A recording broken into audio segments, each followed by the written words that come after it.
చిరంజీవి కన్నా నేను సీనియర్, ఉమ్, నా పేరు ముందు వేయాలి, ఉమ్, నా పేరు ముందు వేసిన తర్వాత చిరంజీవి పేరు వేయాలి ఉమ్, అని అన్నాడు. సో అలాగే చెప్తానండి క్రాంతి గారితో. క్రాంతి గారితో చెప్పడం ఏంటి, టైటిల్స్ రాసేది ఎవడు, ఉమ్, నువ్వే కదా కోడైరెక్టర్గా, నువ్వు అప్పుడు అసోసియేట్ అనేవాడు, ఉమ్, నువ్వే కదా అసోసియేట్, నువ్వే కదా టైటిల్స్ రాసేది. నేనే రాస్తాను కాబట్టి నువ్వే రాయి, నా పేరు ముందు రాయి, ఉమ్, తర్వాత చిరంజీవి పేరు రాయి అని అన్నాడు. సరే మరి ప్రొడ్యూసర్ గారితో చెప్పాలి కదండి అని అంటా. చెప్పి నా పేరు ముందు రాయి అని అన్నాడు. సరే అని వచ్చా.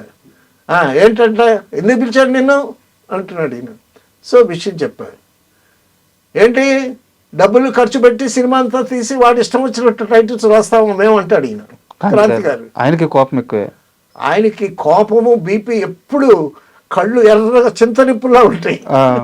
చిరంజీవి గారికి కూడా క్రాంతి కుమార్ గారిని కలవటానికి వస్తే నెమ్మదిగా మా దగ్గరికి వచ్చి, క్రాంతి గారు ఉన్నారా, ఉమ్, మూడు బాగానే ఉందా